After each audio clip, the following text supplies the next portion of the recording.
কবরে 4টা প্রশ্ন করা হবে।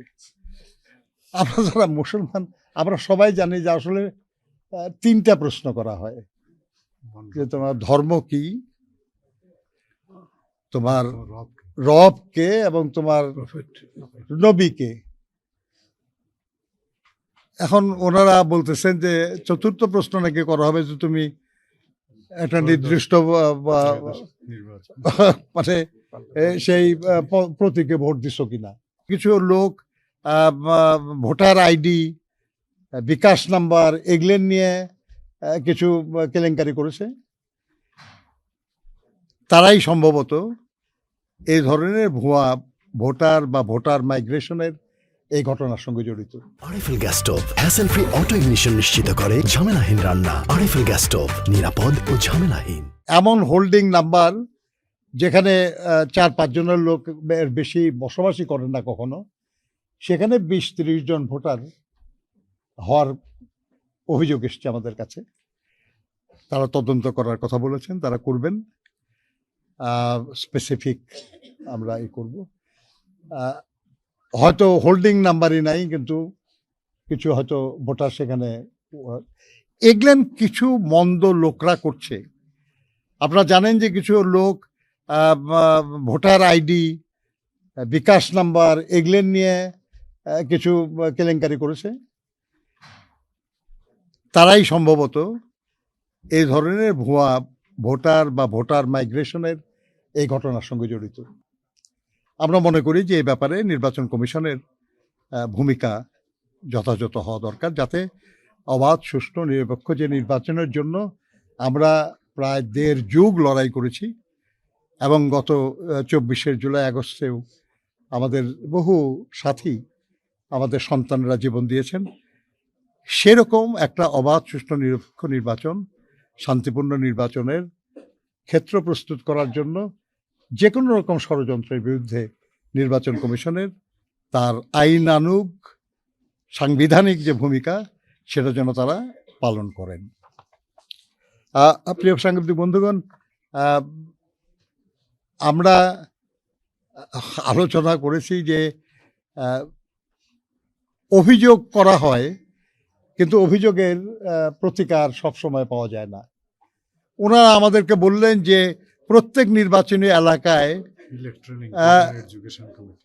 Electoral inquiry and adjudication committee আছে। আমরা জনগণ, এমনকি রাজনৈতিক দলের নেতৃবৃন্দ কিংবা প্রার্থী, তারাও এটা খুব ভালো করে জানে না। আমরা নির্বাচন কমিশনকে বলেছি যে আপনার সংশ্লিষ্ট কর্তৃপক্ষের সঙ্গে কথা বলুন, যে এই কমিটির যেন দৃশ্যমান হয়, এই কমিটি যেন তারা যে এই দায়িত্ব পালন করছেন এটা যেন জনগণ জানে, এটা যেন নির্দিষ্ট এলাকার যারা প্রতিদ্বন্দ্বী তারা যেন জানে, যাতে করে তারা কোনো অভিযোগ থাকলে তাদের কাছে করতে পারে। ওনারা বলেছেন এই ব্যাপারে তারা আলোচনা করে দেখবেন। আমরা এটাও বলেছি আর কি, যে এমন সব নির্বাচনের আচরণবিধি লঙ্ঘনের ঘটনা ঘটছে যেটা শুধু মানে আইন অমান্য বা আইন ভঙ্গকারী না, আমাদের ধর্মীয় বিশ্বাস, আমাদের আবেগ, এগুলোকে আহত করছে। অথচ এই ব্যাপারে নির্বাচন কমিশন কোনো ব্যবস্থা নিচ্ছে না। যেমন আমরা দেখেছি আর কি, যে কেউ কোনো দলের পক্ষে বক্তৃতা করছেন যে কবরে 4টা প্রশ্ন করা হবে। আমরা যারা মুসলমান আমরা সবাই জানি যে আসলে 3টা প্রশ্ন করা হয়, যে তোমার ধর্ম কি, তোমার রব কে এবং তোমার নবী কে। এখন ওনারা বলতেছেন যে 4র্থ প্রশ্ন নাকি করা হবে যে তুমি একটা নির্দিষ্ট মানে সেই প্রতীকে ভোট দিছো কিনা। না বললো তো আর কোনো উপায় নাই আর কি। তো ব্যাপারটা হাস্যকর না, এটা আমি বলতেছি যে এটা খুবই দুর্ভাগ্যজনক আর কি যে মানুষের আবেগকে আহ, পুঁজি করার লক্ষ্যে যদি বিশ্বাসকে আঘাত করা হয় আর কি, এটা কোনো মতেই গ্রহণযোগ্য না। আমরা মনে করি এটা আরপিওর স্পষ্ট লঙ্ঘন।